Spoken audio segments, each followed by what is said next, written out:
Hey, what's up guys? I'm Steve Wells, and today we're going to be talking about a shoe that I'm really not quite sure how I'm going to feel about it. But that is the Mizuno Wave Horizon 4.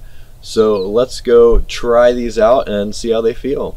Alright, we are back home now, so let's get into a little bit more detail about the Mizuno Wave Horizon 4.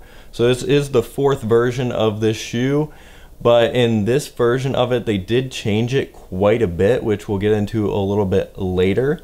This is a higher cushion stability shoe, so expect it to be a little bit on the heavy side. Women's weighs 9.2 ounces, men's 11.3, and my size 11.5, it weighs 11.9 ounces.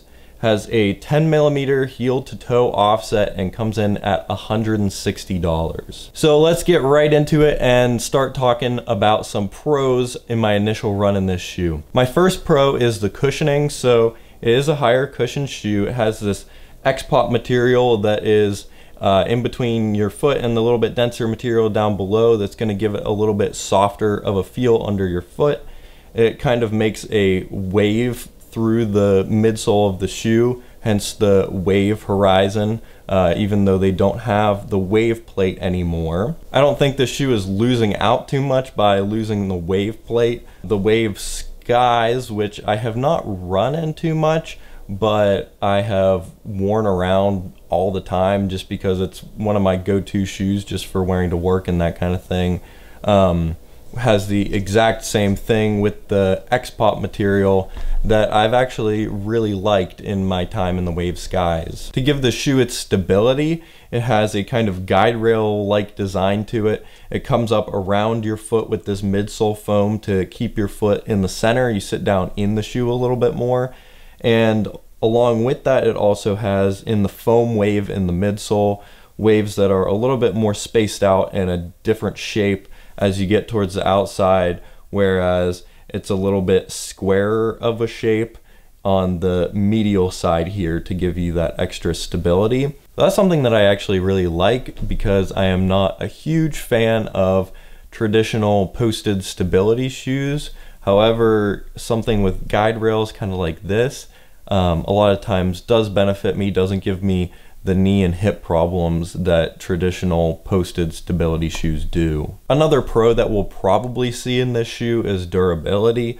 So lots of rubber on the outsole, and it's just a really well-built shoe, it feels like. I also have gotten a lot of miles, not necessarily running miles, but I have been wearing the Wave Sky with a very similar midsole for probably 6 to 10 months now. I'm not sure exactly when I got these, but I wear these every day to work pretty much, and I'm just now starting to feel that midsole breaking down, so you'll probably get quite a few miles out of this Wave Horizon. Another pro is that I have this one in the mesh. I don't think it comes in a knit yet, but I do kind of prefer Mizuno's mesh over their knit. So I have the Wave Sky and the Wave Inspired that I've worn the knit versions of, which knit does have its benefits, but overall I do prefer the mesh a little bit more than the knit. And my final pro before I get into the bad stuff was that I was able to get a really good lockdown in the shoe right out of the gates. Didn't have to do a heel lock or anything like that, which with my lower instep sometimes does cause problems for me. So now on to the cons. My first con I had in my initial run was the weight of this shoe, 11.9 ounces, and you do feel that weight on your foot a little bit. I would expect that in a higher cushion stability shoe, but it would be nice if they could get that weight down a little bit. Another con is the looks. I just feel like it looks a little bit old. If you compare it to the last version of this shoe, the Wave Horizon 3, this shoe looks incredible. But just compared to a lot of other shoes that are coming out right now, I feel like it looks a little bit dated. And my last con with this shoe, this con is really specific to me, but I did have a problem with kind of the shape of my foot and the shape of the shoe just fitting together. My foot, instead of kind of following the shape of the shoe, went kind of straight down here, and I had a ton of room on this side, and I was kind of pushing on this outside edge here, which is obviously not something that everyone is going to have a problem with. If you have normal feet, this shoe will fit you just fine, but that was just something that I felt in my run. So who would I recommend this shoe for? How will I be using it moving forward?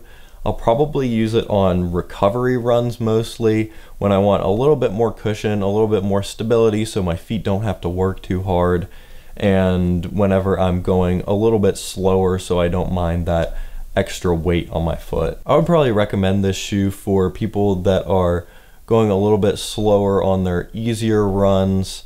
If you're walking, jogging, it would be a really good option for you.